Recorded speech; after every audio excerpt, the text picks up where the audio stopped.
Thank you so much for being here. It's a couple minutes after 10, so we're just gonna get started. I'm Phoebe Lyons, and I am running for Manhattan Beach City Council.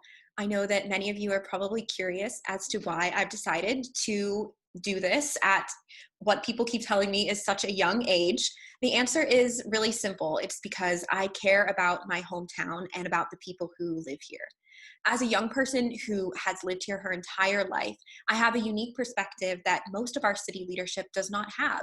As I grew up, I really thought little about city government except what was discussed around the dinner table. And City Hall and the city council chambers felt quite distant and unattainable. I really want to close that distance for the young people of our city and other groups who have felt outside of the conversation.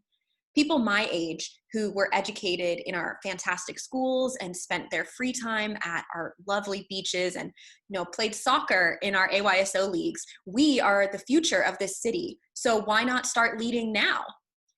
In recent months, our young people have proven that they're engaged and insistent on making our city even better. They've been organizing marches and pushing for equity and well-rounded curriculum in our schools and really standing up for their image of what this city could be. They inspired me to run for Manhattan Beach City Council. Our perspective is missing from city leadership and has been for some time. And now when our whole world has been turned upside down and we have to think creatively just to go about our daily tasks, now's a perfect time to bring a fresh voice to city council. I truly believe that experience is good, but diversity of experience is even better. I briefly want to discuss a couple of my goals for this city. The first one is clear communication between the city and its residents. This communication is really key for creating trust, upholding our quality of life, and engaging the community. And as a person who grew up with the internet and is very familiar with it, I know that there's so much we can do to make the city website easier to navigate. I'm sure that many of you have encountered this situation where you try to find something on the city website and it's really difficult to find and you can't figure out which city staff member to contact to resolve your problem, or you can't find a specific municipal code that you were looking for.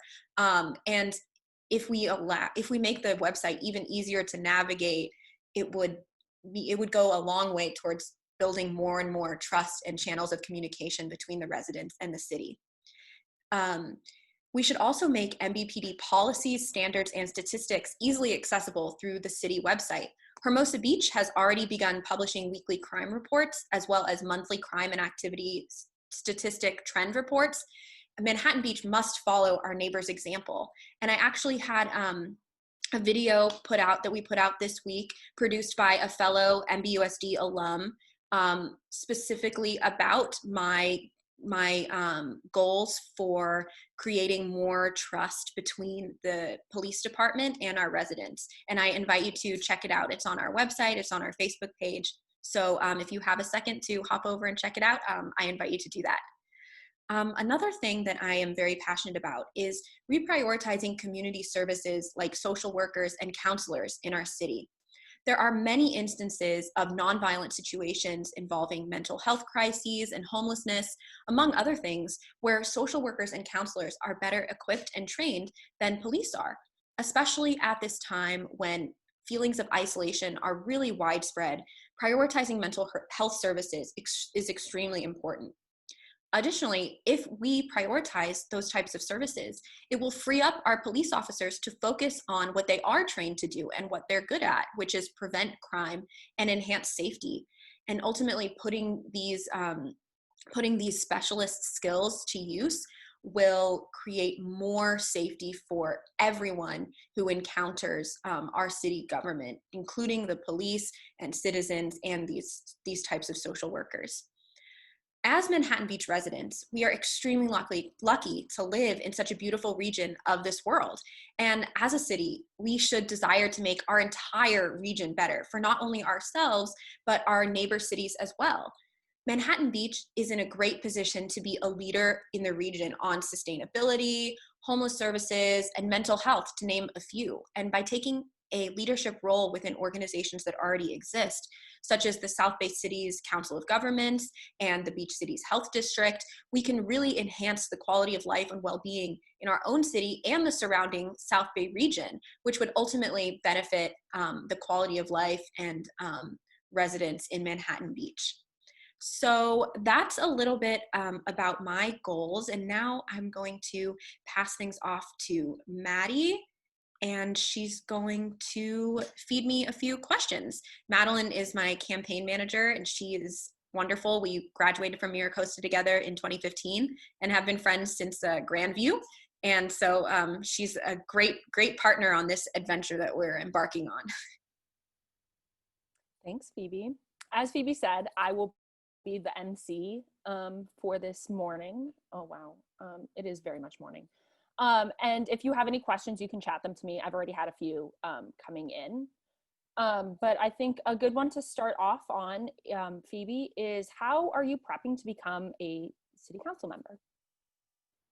I really like this question because there is a lot of prep and there's a big learning curve for anyone who embarks on this this journey of trying to become a city council member. And it's been a huge educational experience for me. I've been meeting with current and former council members and educating myself on the issues, and most importantly, having conversations with residents about what is really important to them in our city. And one of the most important things for me is knowing what I don't know, because I know that there are lots of areas in which I don't have all the knowledge or experience. And in those areas, I am dedicated to learning and researching and examining all the information that I can find to come to educated and informed conclusions. I was very recently in college. I graduated last year in 2019 from Boston College. So I'm really still in that mode of studying and researching and drawing conclusions.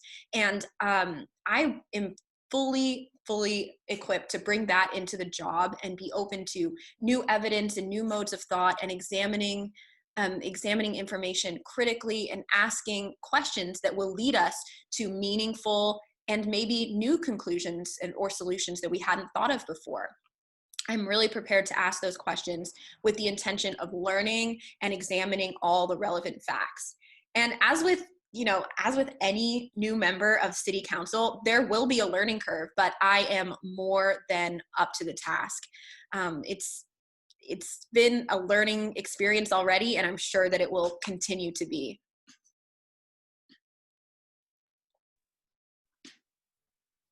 We have some questions here about city Wi-Fi. And it's a two-part question, so bear with me here. So some years back, the city considered the installation of citywide Wi-Fi. Do you think we should revisit this issue? Also, what about public Wi-Fi and downtown areas where self-service is not as readily available, not as good of connection? Great questions. So yeah, I know that a few years ago, like the question states, there was discussion about the installation of citywide Wi-Fi, and the city received a proposal from a company about making the city into an internet service provider, similar to the way that our city is our water provider. Some things that are proposed benefits to that plan are that then the entire city, all residents would have equal access to the internet because the city would act as an intermediary, which is great because everyone in our city should have access to the same quality of internet. And it would also allow the city to have some price setting power, which could potentially lower the overall cost of internet per household, which is also good. It is a big undertaking. So the plan that the city has definitely needs to be revisited and examined for feasibility, for how much upfront capital it would need to get it off the ground. Another important thing that this plan would potentially bring into the city, of course, is it would be a revenue producer, a line of revenue to the city, which is also a good thing, but we need to look into it more critically to make sure that it makes sense from a fiscal standpoint, and to see that it makes sense for all of our residents, and if it would actually enhance access to the internet and benefit all our residents. So I don't know exactly why it was put on the back burner, but we should definitely look into the proposal that was solicited and provided to the city. As for the public area Wi-Fi's, I think it could be a great idea. I know that there have been instances when I've been at the beach at various locations throughout the city, and there are varying levels of cell service. And I know that sometimes it can be frustrating, and especially when you want to post a beautiful photo on Instagram of our lovely beaches and want to let everybody know how wonderful and beautiful Manhattan Beach is. So I think it's another thing that we should explore and see if, once again, it makes sense from a fiscal perspective. I know Hermosa has some zones like along Pier Avenue, so we can look into how they did it and how it's been functioning for them, and see if it's been cost effective, if it's been an enhancement of the experience of coming to Hermosa Beach. So we should once again engage with our neighbors and see how it's been working for them, and make an informed decision before we jump into anything, especially a project like that can be very costly.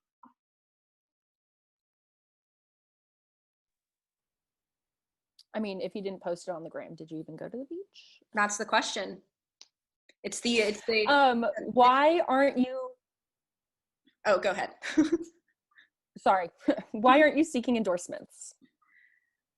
I really like this question, and the reason why I have not been soliciting endorsements is because my campaign is a campaign that's focused on the individuals of this town, and they are the ones who are the reason behind why I'm even running in the first place.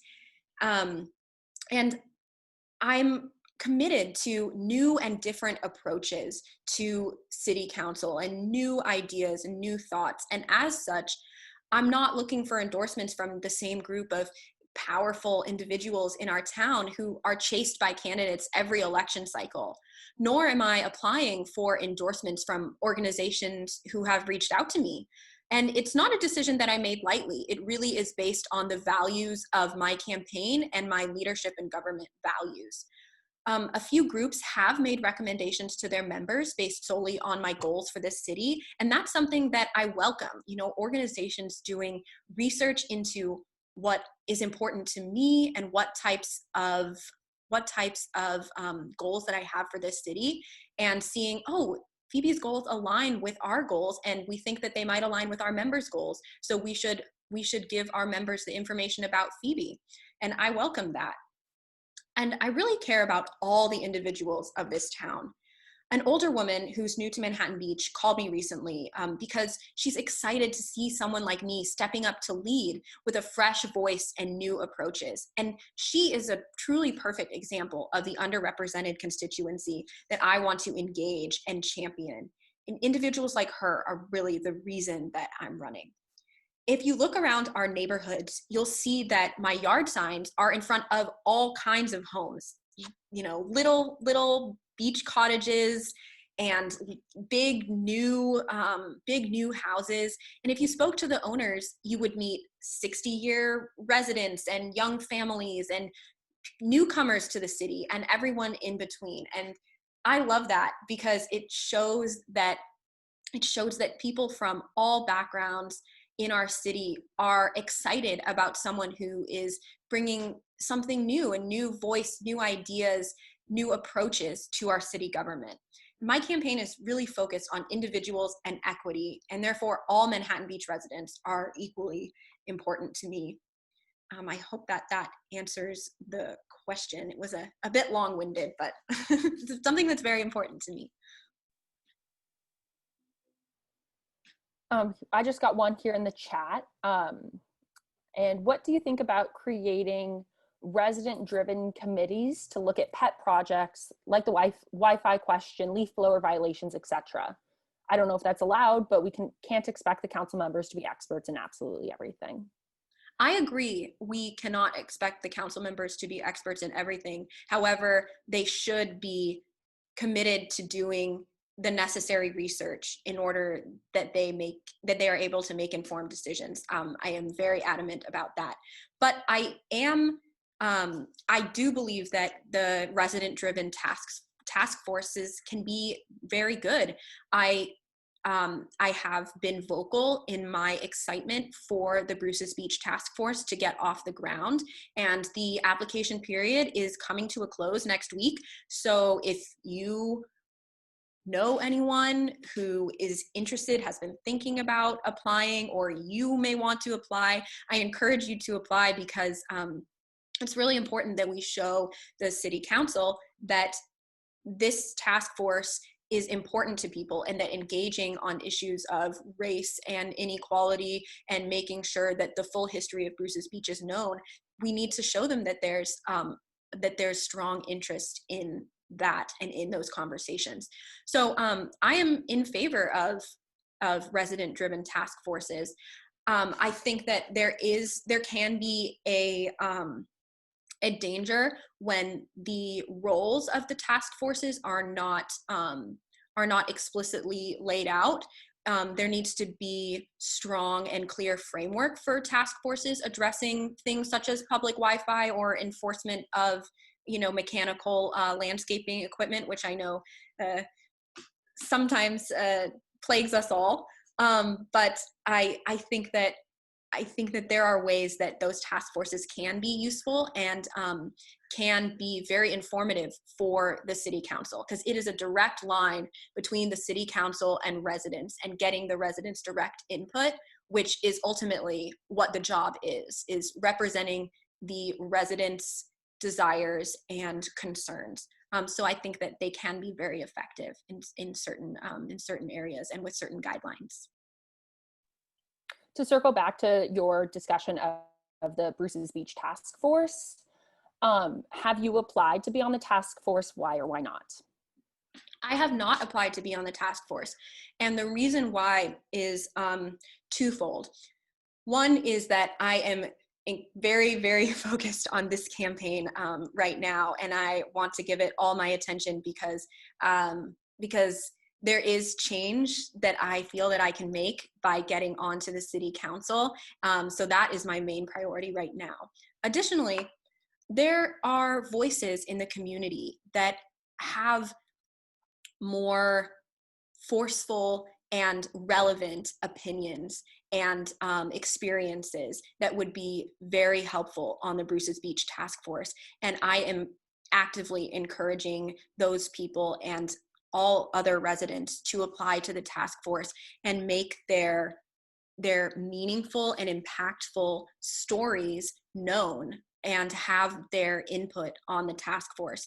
So that is my twofold reason for not applying for the task force, but I am very, very excited that it's getting off the ground, especially now that the application period is coming to an end. I can't wait to see what they start coming up with once they start meeting, and I'm excited to see who the city council ultimately chooses to be on the task force, and I thoroughly hope that it is a diverse group of people who can come together and have meaningful discussions about making the full history of Bruce's Beach known and seeing what comes from it. I'm very excited. I just got another one here in the chat. How do you think issues that young residents have differ from the issues that older residents have, and how will you be balancing representing both? That's a really good question. And I know, especially for older people right now, it can be very isolating because so many things have moved on Zoom, and for the safety of some older people, we've been instructed that we should keep our distance, which can be very isolating and can put a huge, huge emotional weight on people. So one thing I would love to do is, sounded like somebody was outside the door. I'm sorry.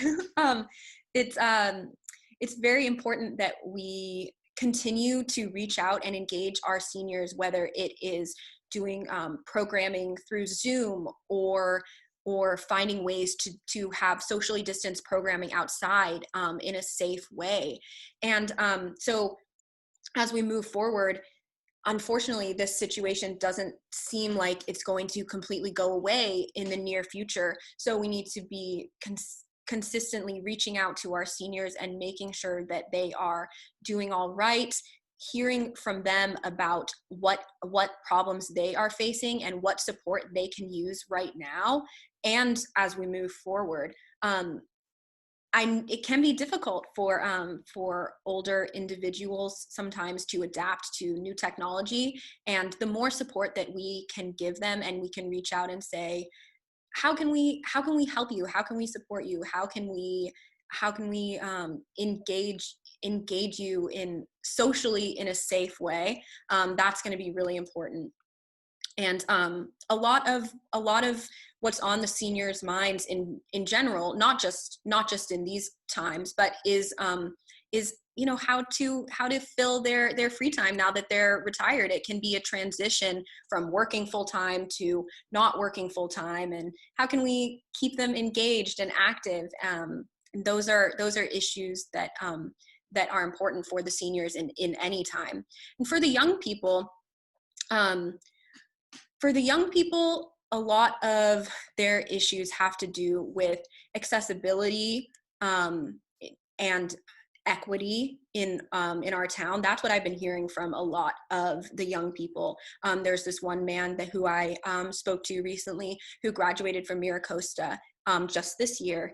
And he let me know that the main issue that is on the young people's minds is race and equity in our town. And they see the vision of Manhattan Beach as being a space that is welcoming for any and all who want to visit, who want to move into town, who want to take advantage of our incredible schools. That is really, really top of mind for them. And so I think we need to keep listening to them and engaging with their vision of and their ideas of how to approach this issue that can be a tough issue to talk about, and how to meaningfully move forward and have these conversations.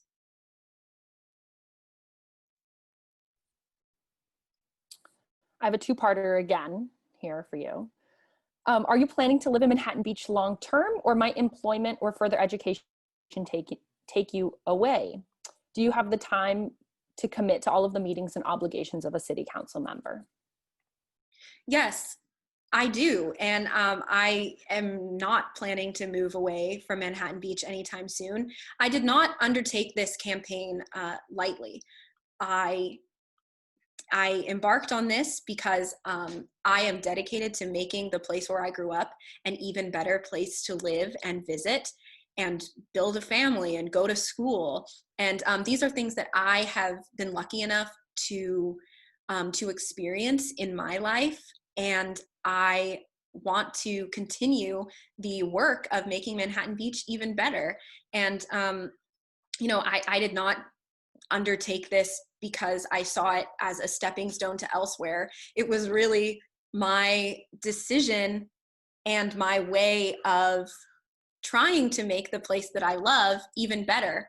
And it's not a light decision. I mean, it's almost a full-time job. It's very campaigning is tiring sometimes, and it's something that I have fully committed to and will fully commit to in the future. And it really will be my top priority should I be elected. And I will make the time and prioritize my obligations and my duties for this city and for the residents of this city, because that's what the role of a public servant is. is to be engaged with the community and commit to the time and energy that it takes to be an effective leader and effective representative of the city.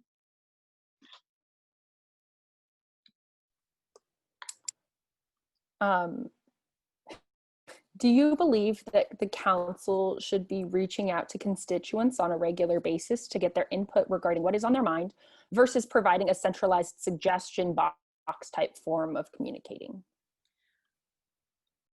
The communication between the council and residents is a difficult issue because there are some residents who are very vocal and who feel very comfortable reaching out to the council, and who even have, rapport with members of the council because they communicate with them so often, and that's wonderful. But I do feel that we can do more to reach out to those other individuals who may not be as engaged or may not know exactly how to contact the council, or maybe follow the city Instagram but don't necessarily engage. And we should be monitoring all those social media forums. And if somebody posts a question on one of our Instagram posts, maybe we have a staff member say, hey, you can address this question at this link on the city website and you have all this information. Or, hey, if you want to voice your opinion and you want council to hear your thoughts on this specific issue, shoot an email to the council, because all those. And we also have implemented an e-comment system on the city agenda. So you can make a electronic comment, which is a great addition because sometimes people don't have the time to call into the meeting and make public comment at the time. And so the e-comment is a great way to have the council hear your thoughts. But I think that it would be a great idea for the council to send out,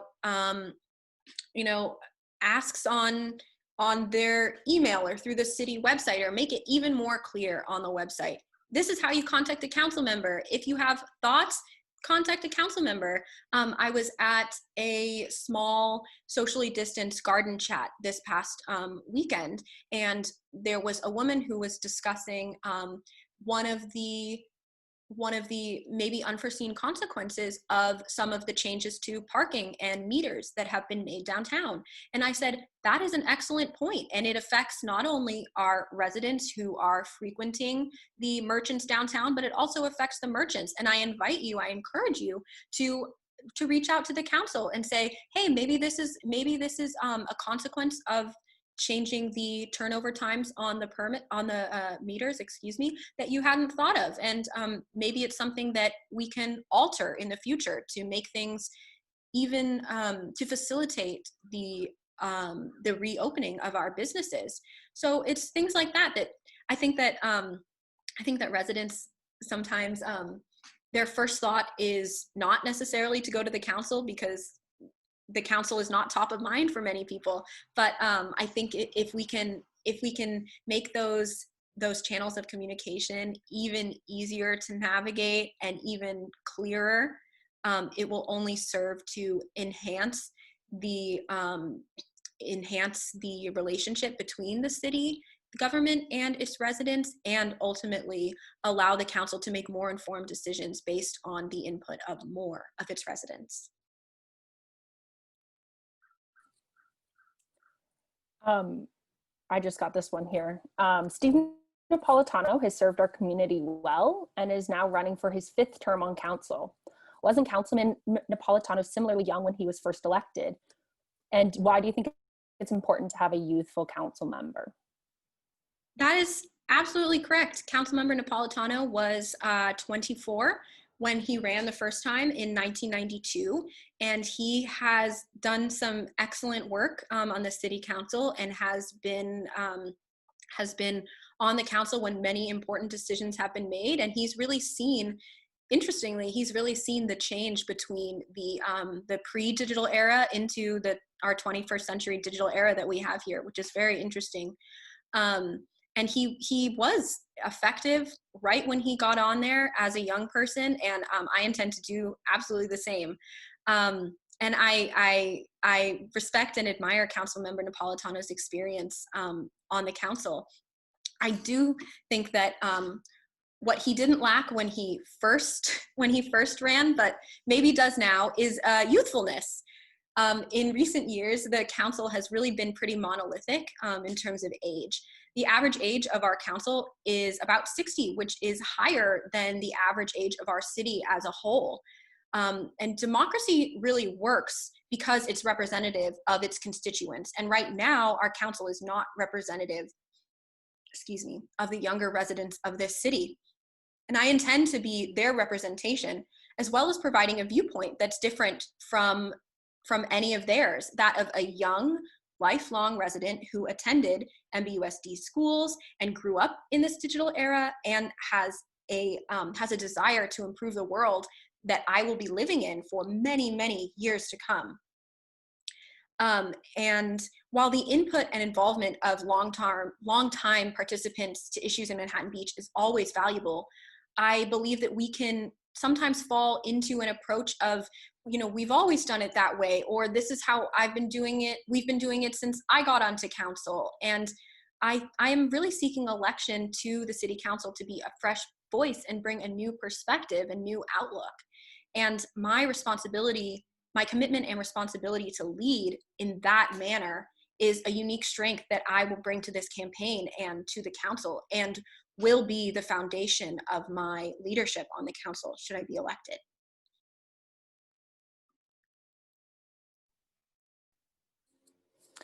Do you think that the Manhattan Beach City Council has a responsibility to fund the Manhattan Beach Unified School District?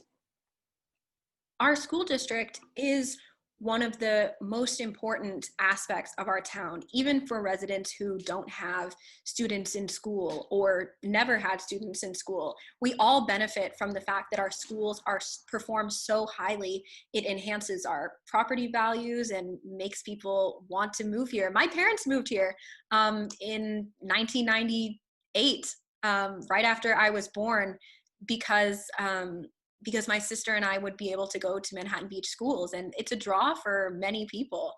And although our city doesn't have a specific obligation to fund the school districts, other than the partnerships that we have, such as maintaining the fields and our crossing guards and other such agreements between the city and the school district, I think that because our school district is such an important aspect of our city, there should be a partnership between the city government and the school district. And especially now when we're seeing a lot of budget considerations, and there was another round of pink slips, and these are things that can disrupt the schooling for our students, our teachers, our parents. These are things that are very important issues, and we should have a robust partnership between the city and the school district, and say to the school district, how can we support you? In what ways can we support you? And have those dialogues to figure out exactly how we can continue to maintain the high level of educational experience that our schools provide, from kindergarten all the way through to Miracosta. It's a pretty amazing system that we have here, and we should be committed to maintaining the high level and high outcomes that we have for our students. And a follow-up to that is how does the council fund the school district? The council funds the school district by, like, as I said, we have agreements about maintaining the fields. We also have some property agreements, like Pollywog Park is actually owned by the school district, and the city leases the land. And we also, the city funds or pays for the school resource officers that are in our schools. So these are the types of relationships that are in place, and it's important that they be continued and continuously re-examined to see how we can best be supporting our school district. And I think one thing that can be problematic with the relationship between the city and the school district is the city sometimes seems to have an attitude like, oh, well, we're giving the school district this out of the goodness of, you know, the city's heart. But I think it should be more of a partnership because the schools are such an integral part of our city. We should be, as I said, ensuring that our educational outcomes continue to be high.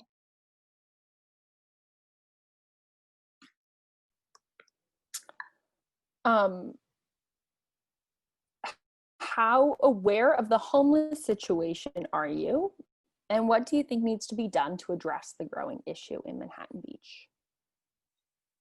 Homelessness is a problem in our entire society, not just in Manhattan Beach. I mean, especially in this pandemic, we've seen many more people be homeless, and our homeless individuals are very vulnerable to the COVID-19 and other illnesses, which is concerning for their health and well-being. One thing that that I am very passionate about is that homelessness is not just a problem isolated in Manhattan Beach. It affects all of our neighboring South Bay communities, and Redondo Beach has put in place some very interesting homeless pilot programs. They've started to do some interesting things, such as they've at the last council meeting, they were discussing some temporary housing and outreach programs for homeless individuals at Aviation Park. And they've also, I learned very recently, a program that is fascinating to me is since the beginning of the pandemic, they've started doing a homeless court for the few homeless individuals who have been charged with, you know, loitering or other such misdemeanors, and they've been holding court sessions outside, socially distanced. And it's not only that there's a court, but there's also there in that location individuals who are specifically equipped to help homeless individuals, such as mental health workers, social workers, healthcare professionals, and other such outreach. And that type of program is very promising because it allows our homeless individuals to have rehabilitation opportunities in one place, which is wonderful. And it's a program that we should continue to see how effective it is, and continue to maybe expand it into our city or into our neighboring cities. Redondo Beach, I commend because they have been really tackling this issue head on, and we should see how we can support and expand their efforts in Manhattan Beach and in our neighboring communities.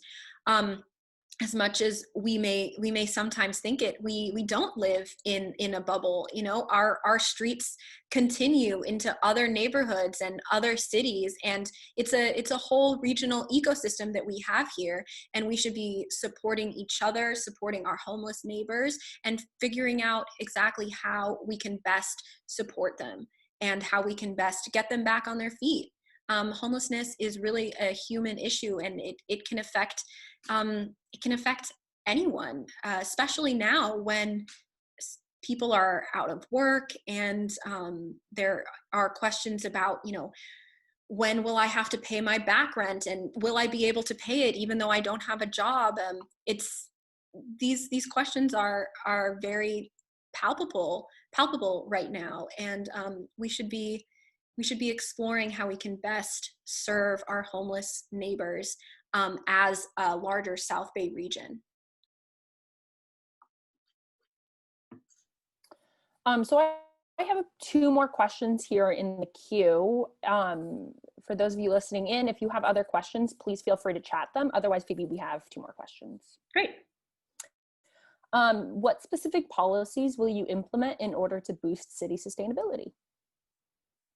Yes, environmentalism and sustainability is very important to me, as with many other people in my generation. I believe it was last week, we put out a video on environment and sustainability, um, which is also on our Facebook page and on our website and on our Instagram, if you want to check it out. And Courtney can probably find the link if in a few seconds if you want to check it out. But one aspect that is very important to me is the conservation of our water resources. In California, drought is almost a constant part of our lives here. And we can do so much more to conserve and reduce water waste. I am very much in favor of expanding gray water systems on our municipal property, as well as encouraging the expansion of gray water systems on private property, because recapturing that water is very important, and not allowing it to just be wasted and sweep into our oceans. It's very an effective way to reduce water waste. Additionally, another effective way to reduce water waste is to expand education on drought tolerant and native landscaping. I know a lot of our residents have moved away from lawns in the last few years, which is great, because lawns use a lot of water to stay that bright green. And there are many resources and ways to incorporate drought tolerant plants, and particularly native plants, into our landscaping in beautiful and innovative and water-saving ways. If you want a great example of native landscaping, I encourage you to visit our Manhattan Beach Botanical Garden above Pollywog Park. It is wonderful. It is a beautiful, tranquil garden, and it's fantastic to go there and see the insect life that comes there, bees and butterflies and even and birds and other little critters who thrive in those environments. And it's a wonderful way to create some ecosystems in our city, in our micro ecosystems, in our front yards, and support the bees and support the insects. And it's great. And those native plants have been here for much longer than we have, and they really know how to survive in this climate with limited water resources. And it's a great way to save water. Additionally, renewable energy is very important for me. One thing that I would love to see is more incorporation of solar paneling on houses in town, finding a way to incentivize incorporating that is something that I'm very interested in looking into, because we have this free sun that we've got here, and thankfully we live in a climate where the sun is out a lot of the time, and it can be a really effective way to power our homes. So those are a few things that are on my mind regarding sustainability. And this is the last question, unless some other people interject in the chat to me. But we're going to go back in time a couple months to your introductory video. And you mentioned that issues come and go. So when new issues arise in our city, what will be your decision-making process for how you determine the best way for the city to handle something new and or unexpected? Yeah, I did say that, and I truly believe it, because there are problems that arise or subside at the city level, just as they arise and subside in our own personal lives. And my decision-making process really includes examining the information provided, searching for more information when necessary, and asking purposeful questions about all sides of the issue in order to come to meaningful conclusions and solutions. I will turn to my fellow residents to hear their thoughts about the problem and use their feedback as well as my judgment and research to form an opinion. And that's really the job of a city council member, to make informed decisions based on the information provided as well as feedback from residents. And I really believe that information is our most powerful asset. Instinct on decisions can be important, but we should also seek out the hard facts and data and evidence that we can find in order to reach meaningful conclusions. One thing that has really informed this decision-making process is my background in economics, which is what I have one of my degrees in from Boston College. Economics was a very educational experience because it showed me really how to analyze hard data and find trends and reach conclusions based on that hard evidence and information.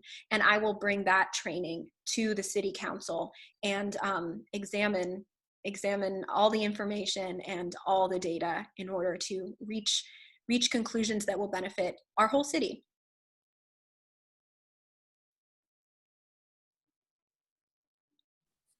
Okay, so we have one more question. Okay. That I just got. What did the council do right during the past 6 months in response to COVID, and what could have been done better? This pandemic has been such a upending experience for many of us, and I know that the city has been working to make sure that our businesses stay on their feet and that our residents are fully informed. I do think that, especially towards the beginning of this situation, there were communication problems with the city and residents, and there was some contradictory information, contradictory direction coming from the city government, and things like that really can reduce the amount of trust and confidence that the residents have in our city government, as well as make it more difficult for people to comply with public health recommendations because they don't know exactly what the recommendations are. So making sure that those lines of communication and the clarity of communication between our government and our residents is very, very important to me, making sure that that communication is at the highest possible level that it can be. And one thing that continuing we need to make sure that we're doing is making sure that we are being proactive and flexible in our decision making. This is a dynamic situation. It still is. Even though we may have gotten into a little bit of a routine, it's still a ongoing, developing, dynamic situation, and the city council must be ready to be flexible and proactive in making decisions that will best benefit our residents and our business owners. And part of that is making sure that we are getting input from the residents, from the business owners. You know, this parking meter situation is not working for me. If a business owner says that, we can say, thank you so much for bringing this to our attention. Let's figure out how we can make it better so that your customers have an easier time coming in, have an easier time getting back to their cars.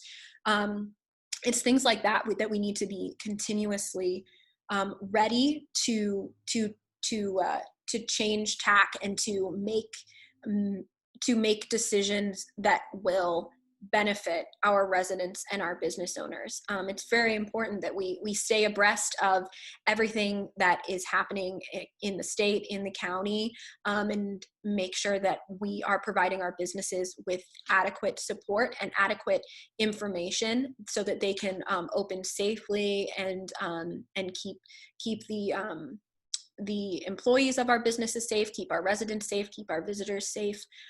It's an incredibly complicated and dynamic situation that we have, but we need to just stay on it, stay informed, and be ready to act.